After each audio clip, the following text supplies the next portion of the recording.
Welcome to vidonko.com। আমি Srabanti ma'am, তোমাদের ম্যাথসের teacher. চলো দেখে নিই আজ কি অঙ্ক আছে সমাধান করার জন্য। যদি n of a cross b cross c equals to 60 হয় আর n of b equals to 4 আর n of c equals to 3 হয়, তবে n অফ a এর মান নির্ণয় করতে হবে।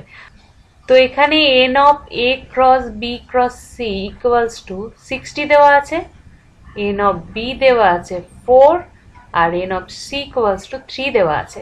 তো আমরা ফর্মুলা জানি n of a cross b cross c equals two n of a into n of b into n of c হয়। ঠিক আছে, এইটাই আমরা কাজে লাগাবো।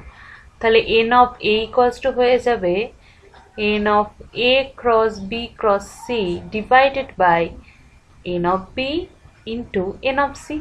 ভ্যালুগুলো জাস্ট পুট করে দেবো। এখানে কত আছে? 4 3 12। তো 3 2 6 0 আর 4 5 20, তাহলে 5 হয়ে যাবে আনসার। তো n অফ এর মানটা হয়ে যাবে 5। এটাই আমাদের আনসার। ভিড অঙ্কের সাথে যুক্ত থাকার জন্য অনেক ধন্যবাদ।